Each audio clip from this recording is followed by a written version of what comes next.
What's going down, man? It's your boy, Donnie Houston. We celebrating 3 years of chopping it up right here on the Donnie Houston podcast. Go to DonnieHoustonReal.com right now and get you one of these brand new Choppers t-shirts available in the mono black, tight white, and the gray tape edition. Man, okay, Yeah. so before we get into that, talk about the whole, because I never forget the first times I'm hearing like Power and Comedian, and I'm like, oh, it's a new regime over there Oh, at yeah, Tush House. I forgot. That's another thing. Powwow and Cam, they had was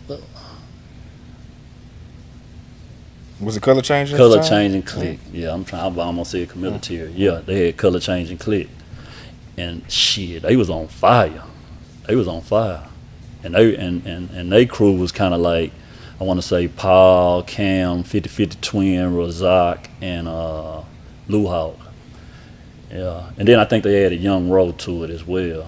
Yeah, so they shit was on fire. I mean, they shit was on fire so much they basically stood on they own and just they brand. So you had Color Chain and Click over here, Boss Hog over here, North Star over here, and at this time, this when we're looking for new artists, and just so happened T. Farris going to a community college, and that's where he meets Magno.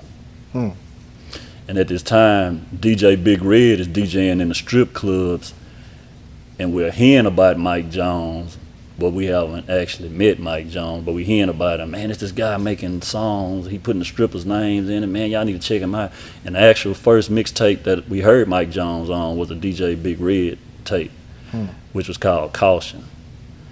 Yeah. So that was that was his niche, kind of like, I'm Yeah. gonna focus on these girls, and that was Yeah, and you know that was smart. You know what I'm saying? Most definitely. That's gonna make the DJ make the girls request your song because their name is in it. Like that was smart, and he did that. And I remember one night, late about 3 o'clock in the morning, and you know I used to ride by the strip clubs. I'm riding by this one particular strip club called the Ice Cream Castle, and I passed by there, and the club closed, but I see a bunch of niggas in the parking lots.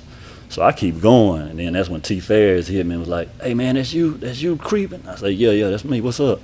"Man, I'm hiding at Mike Jones over in the parking lot. Come through." Turn around, come through, and that was the first day I met Mike Jones. And then we chopped it up with him, and after that he started working with us. T. Farris started recording him and Magno, you know, and kind of they put them together. yeah, we kind of just made them a duo for the first project because we was in the rebuilding stage at that time. Because you know a lot of some people around the way thought we were gonna fall off because it wasn't no artist. The original artists weren't there. Because everybody was going, even Paul Comedian, they hadn't done their thing with Paid in the Full and all that. No, we haven't even got to Paid in Full yet, but they was going to Paid in Full. But it was some of the other artists. They just didn't think, man, y'all gonna fall off without us.